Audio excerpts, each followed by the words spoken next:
माया क्या है?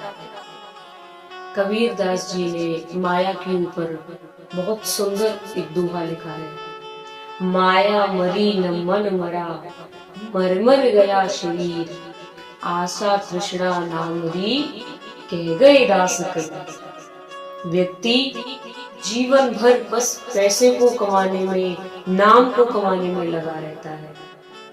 नहीं माया मरती है, न धन मरता है, परंतु मरता क्या है?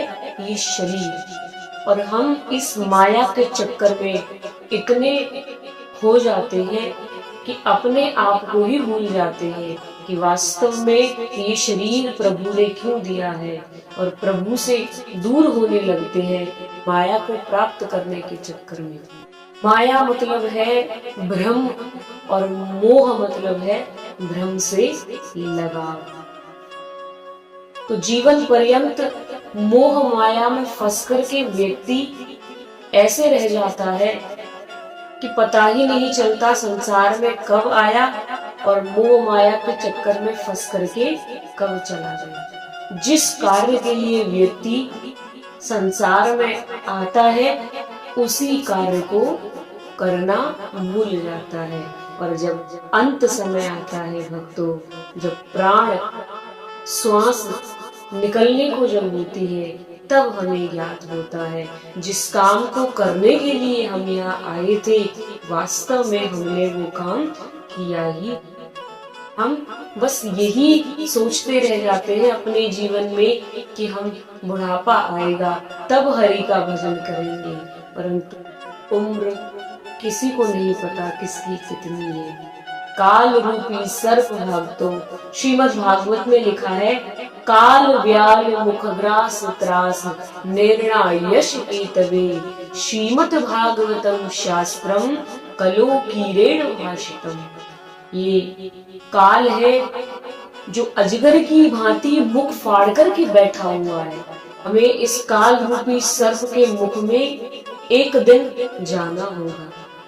इस जीवन का परम सत्य है, परंतु आए थे हरि भजन को और ओटल लगे कपास।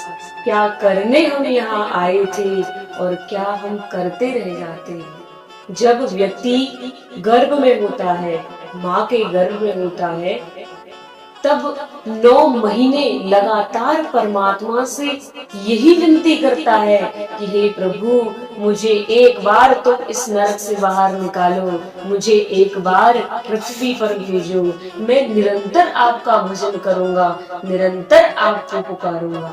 परंतु जब व्यक्ति संसार में आता है भक्तों, तो सब कुछ उसको याद रहता है, बस जो याद रहना चाहिए वही याद नहीं रहता।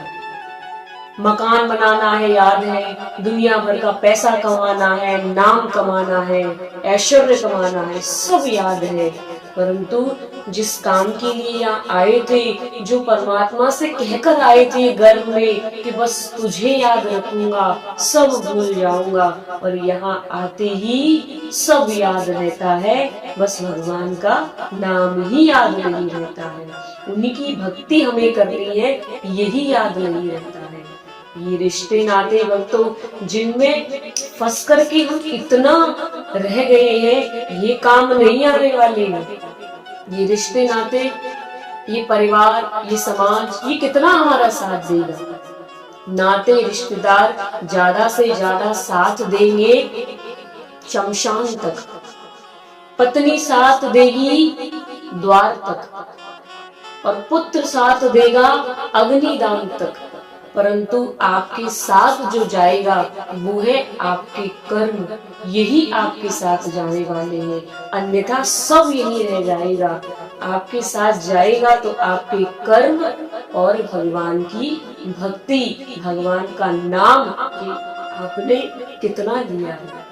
देखिए, मैं अपनी कथा में एक बात कहा करती हूँ, यहाँ चाहे जितना पैसा कमा लीजिए, चाहे यहाँ जितने वीआईपी बन लीजिए, वो मतलब नहीं है। वीआईपी बनना है तो वहाँ के वीआईपी बनिए, ताकि जब अंत समय आपका आए तो इतना आपने अपने जीवन में किया हो कि ऊपर जाकर के आपको एक आदर सम्मान मिले। जैसे कोई धनवान व्यक्ति होता है, कोई ऊंची पदवी वाला व्यक्ति होता है, तो सब उसका खड़े होकर के स्वागत सत्कार करते हैं। बड़ी बड़ी गाड़ी में आएगा, उसके साथ 2-3 गाड़ियां चलेंगी, बॉडीगार्ड अलग चलेंगे कि देखो साहब वीआईपी है। ऐसे ही वहां के वीआईपी ज्यादा धन कमाने से नहीं बनोगे, ज्यादा नाम कमाने से नहीं बनोगे। वहां की वीआईपी बनोगे तो भगवान नाम से बनोगे, सत्कर्म से बनोगे। और जब ऐसी पुण्य आत्मा जब जाती है पृथ्वी से भगवान के धाम, द्वंद वीणा बजने लगती है, देवी देवता स्वागत सत्कार करने लगते हैं। भीष्म पितामह जी को ही आप देख, जब उनका अंत समय आया तो स्वयं ठाकुर जी उनके अंतिम संस्कार में विराजमान थे और सारे देवी देवताओं ने उनका स्वागत सत्कार किया था, क्योंकि पुण्य आत्मा थी। ऐसे ही भक्तों, यहाँ जितना भी नाम कमा लो, जितने भी धन कमा लो, काम नहीं आएगा। ऐसा धन कमाओ जो वहां जाकर के काम आए, जो मृत्यु के बाद काम आए। उस धन की कब आवश्यकता है? मोह माया को मन से निकालोगे तभी भक्ति जीवन में आएगी, तभी भगवान नाम धन को कैसे कमाना है ये पहचानोगे, तभी जीवन में सत्संग आएगा। बिनु सत्संग विवेक न हुई और राम कृपा बिन सुलभ न सुई।